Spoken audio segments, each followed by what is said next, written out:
is WCPO 9 News. Thanks for joining us for WCPO 9 News. I'm Craig McKee. Let's take a look at some of those top stories for you. A mother now faces charges after the West End apartment fire that killed her 3-year-old son. The Hamilton County grand jury indicted Angel Campbell on charges of involuntary manslaughter and endangering children. Firefighters say the boy was found under a bed after the fire on Winchell Avenue back in February. A neighbor helped pull the boy's grandmother out of the apartment. Investigators said at that time that they believe the fire started when the boy was playing with a lighter near a couch. The prosecutor's office tells us the indictment stems from the mom leaving her child with someone that was not capable of caring for him. Today in Indiana, the state opened vaccine eligibility to all Hoosiers 30 and older. The expansion makes the vaccine available to more than 840,000 residents. And on Wednesday, anyone 16 and older can begin scheduling appointments. You can register at ourshotindiana.gov. Well, it's the end of an era downtown. The former Millennium Hotel is starting to come down. Demolition began this morning. The skywalk that connects to the convention center will be the first thing to go. The whole process should take about 15 months into next summer. Elm Street between 5th and 6th Streets will also be closed down the entire time. We have more closures for you up on our website, WCPO.com. Now for a look at your 9 and first warning forecast, here's meteorologist Sherry Hughes. Sherry? Hey there, Craig. We had a delightful day. Temperatures topped the normal temp of 58 degrees. It's very seasonal. Now, tonight we have clear skies. We're going to fall to about 42 degrees, and that's not bad. That's above normal. Tomorrow, though, temperatures warming very quickly, albeit we will have some breezy south winds out there to consider, but we start in the 40s by lunchtime at noon, 70 degrees for a high at 4 p.m. We are tracking rain. It won't arrive until late Tuesday night into early Wednesday.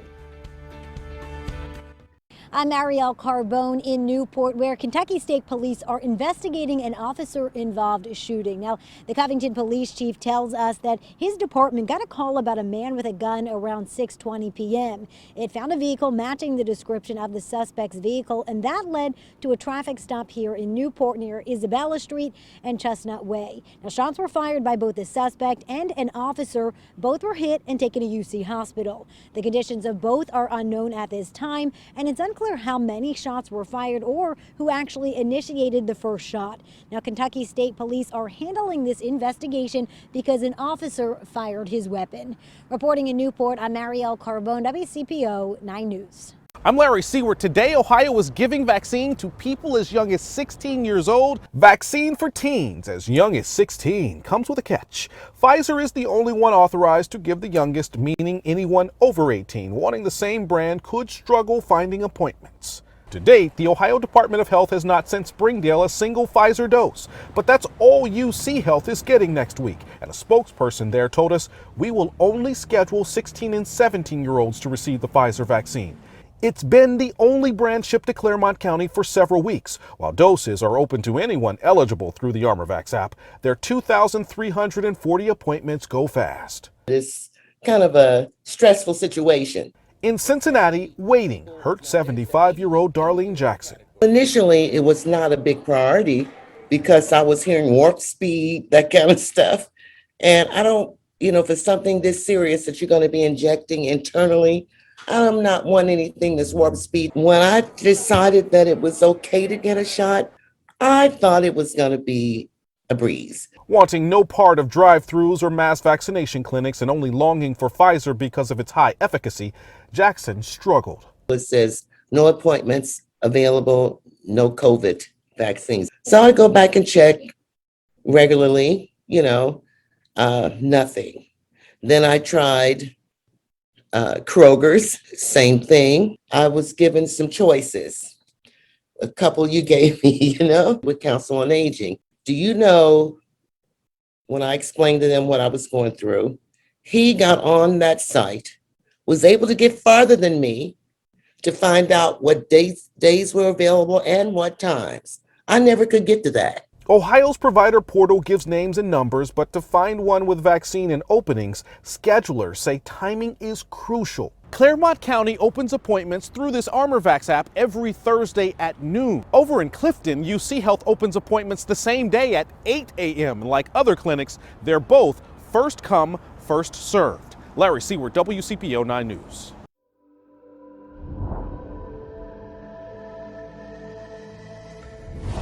The head of the Centers for Disease Control and Prevention and President Biden are asking Americans to stick with the pandemic precautions just a little while longer. Monday, officials announced that the U.S. has surpassed 30 million cases of COVID-19, and parts of the country are seeing a steady rise of cases. The CDC director says the latest reports have her feeling an impending doom.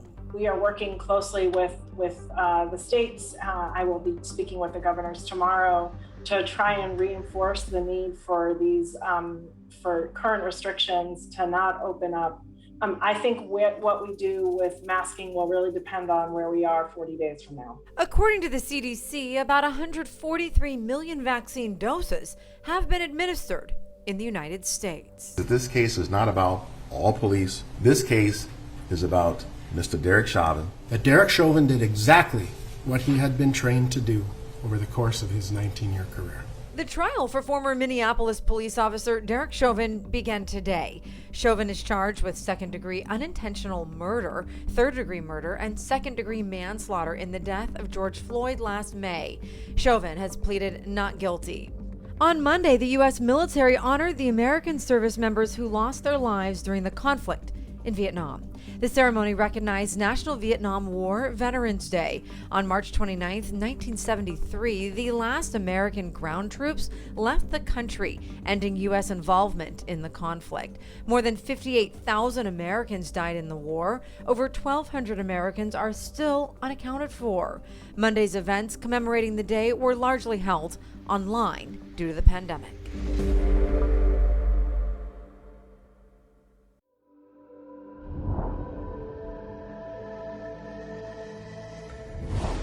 It's no secret this country has an infrastructure problem. Roads, bridges, water lines. The American Society of Civil Engineers recently gave the U.S. a grade of C- for our infrastructure. Casey Dinges is with the group. All parts of the country have issues. Red states, blue states, purple states. Well, this week, President Biden is expected to reveal his idea for a massive infrastructure plan, tentatively scheduled for release on Wednesday in Pittsburgh. And while the exact details are not out yet, we know it will likely be in the trillions and drastically impact everything from your commute to your child's education. But you may be wondering, where will the money come from for this multi-trillion-dollar spending package, especially after the country just spent over $1 trillion on stimulus checks? The answer is one word: taxes. America hasn't had a significant tax increase since 1993. President Biden has promised no new taxes for anyone making under $400,000 a year.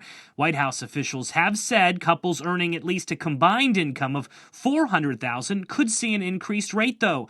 Taxes for those Americans could go up 2 to 3%. Additionally, corporations and big businesses could be set for an increased tax bill too. Early indications suggest they could be raised 7 to 10%. So how will this impact you? William McBride is an economist with the Tax Foundation and says you don't have to be CEO of a company or make six figures to potentially feel the impact. If the company you work for has to pay more taxes, it could be passed on to you. It's going to put pressure on the ability of employers to provide raises. It's going to put pressure on the ability of employers to hire, to promote. That argument is what most Republicans will argue when the debate begins on Capitol Hill. Democrats are already out saying that Wall Street has soared this pandemic and big business can afford it. One thing is clear, though: fixing that pothole or adding that train route will be costly, and the fight to raise taxes difficult for President Biden. In Washington, I'm Joe St. George.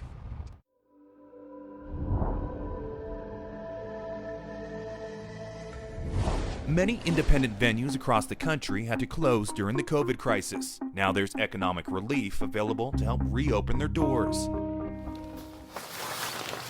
This is how we control the sound that comes from the stage. Cervantes' Masterpiece Ballroom is known for its live shows. So they get the full band instead of just the trio. But since the COVID crisis started, this independent live music venue has gone from standing room only to operating at 10% capacity with social distance shows. We are hosting seated shows these days. This is not normally what you would see in Cervantes. Owner Duncan Goodman is looking to reopen at full capacity after being shut down for more than a year. That's the full band also this time. And having to cut most of his staff to survive during the pandemic. Deferred everything that we could, honestly, and I mean, just cash flow wise, in order to make sure we have money in the bank.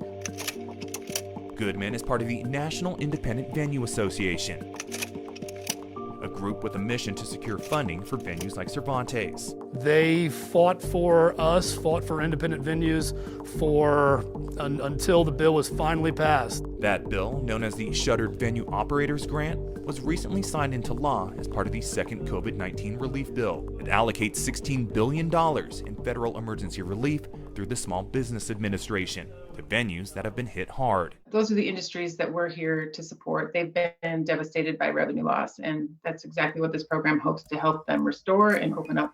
Barb Carson is with the SBA and says venues across the country are eligible for this money. She says the criteria is complex, but for those that qualify, this program can provide a single independent venue up to $10 million.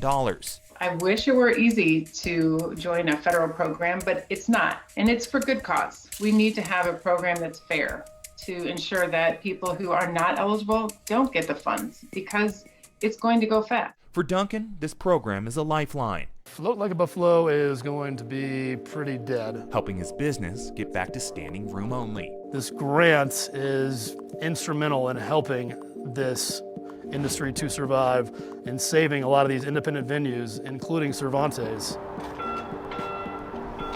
I'm Kai Beach reporting.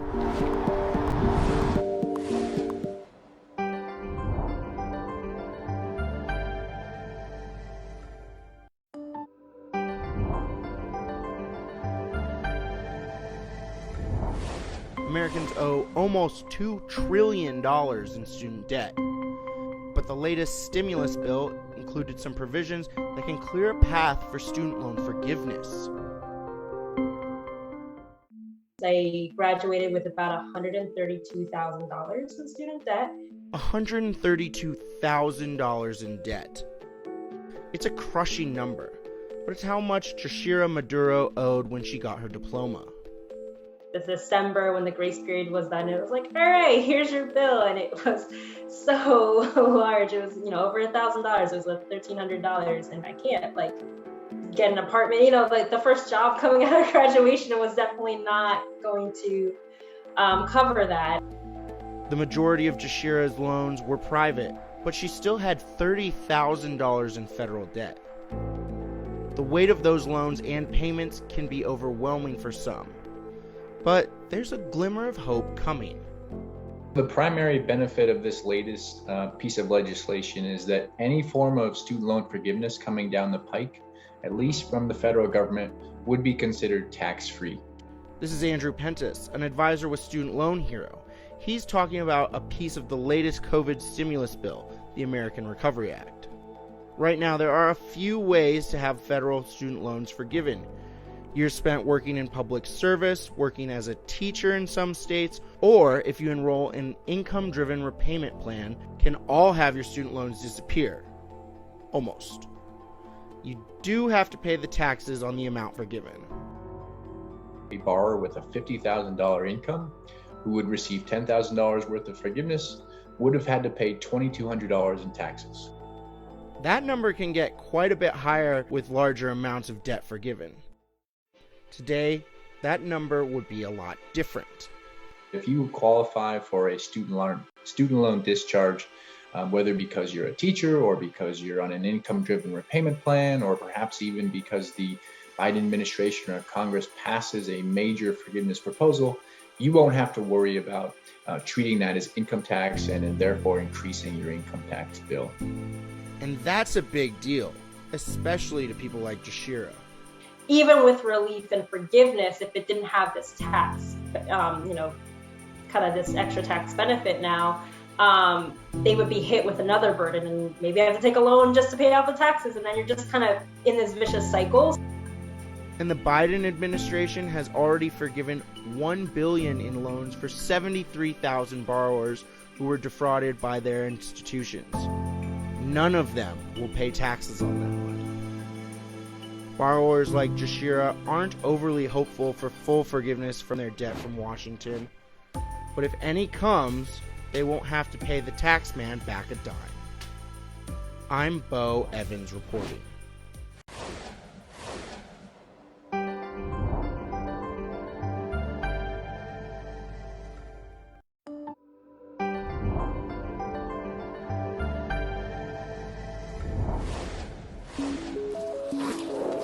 Dick's Sporting Goods chain is launching a new store concept with what it calls an experiential store in New York. Dick's House of Sport features a rock climbing wall, indoor wellness spaces, and an outdoor field for sporting events. The company says customers at the location will get a hands-on shopping experience with their products, as well as help from fitness experts. The new store comes on top of a successful quarter for Dick's, which took in $3.13 billion in revenue. Southwest plans to beef up its 737 MAX fleet. The airline announced plans Monday to buy 100 of the planes. The deal includes options to buy 155 more. It's a major vote of confidence for the 737, which was grounded for close to 2 years after 2 of the planes crashed, killing 346 people. Southwest Airlines only flies airplanes in the 737 family. It plans to replace older models with the new MAX version. Hello everyone, I'm 9 First Morning meteorologist Sherry Hughes. Overnight clear tonight with a low of 42 degrees. That's above normal. We start in the upper 30s at 8 a.m. and then we'll see those temperatures near 60 by noon. Lots of sunshine, but it's going to be breezy with winds out of the south gusting upwards to 30 miles an hour. The high temperature though around 70, and we are tracking the potential for some showers. We're sunny all day long, but by about maybe 10 or 11 near the midnight hour we see some rain coming in with a cold front, and that rain will last through the overnight, pushing out during the early portion of the afternoon on Wednesday. You're going to feel a big difference too. It will be a cooler day with highs only around 50 on Wednesday. For opening day at the Reds with the Cardinals, it's going to be even colder. Those temperatures topping out only near 40 degrees.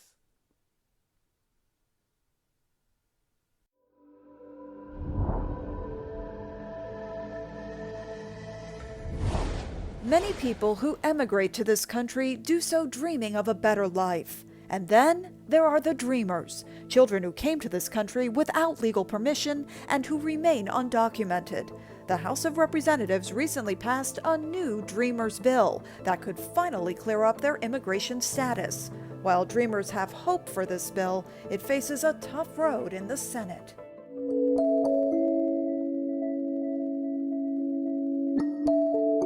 For 20-year-old Yatsiri Cruz, I was brought to the United States when I was 9 months old. America is home. Most of us dreamers came to the United States as children, not even knowing, and this is all we know. Cruz, who goes to college and works as a paralegal, is one of 2 million people living in the country and legally allowed to work, known as dreamers. We're citizens without the title.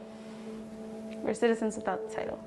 Without the benefits, without being recognized. The name Dreamers comes from the Development, Relief, and Education for Alien Minors, or DREAM Act of 2001. In the 20 years since, there have been 11 versions of the bill introduced in Congress. None have become law. President Obama, through an executive action, allowed dreamers to apply for the Deferred Action for Childhood Arrivals program, or DACA. But it's just that, deferred action, and offers no pathway to citizenship. But now, there's hope for change. It's not just numbers, it's actual people that this is affecting. Irvin Gonzalez is with CASA, an immigration advocacy organization. We provide services and community organizing. The House of Representatives recently passed a new Dreamers bill that could finally give some clarity to their immigration status. It now heads to the Senate, where it faces an uphill battle. We're very happy to see the first step pass and waiting for the full act to pass. So now it's to continue to keep that pressure. The White House, the Senate was all one because of these promises you made for the immigrant community. So it's now to uphold and keep those promises that you made. To 20-year-old Yatsiri Cruz, we have hope. We have hope. That means speaking out and sharing her story publicly. I think we give our full and 100% to this country and to our people, our community. In the hopes of a chance to stay. In York, Pennsylvania, I'm Maya Rodriguez.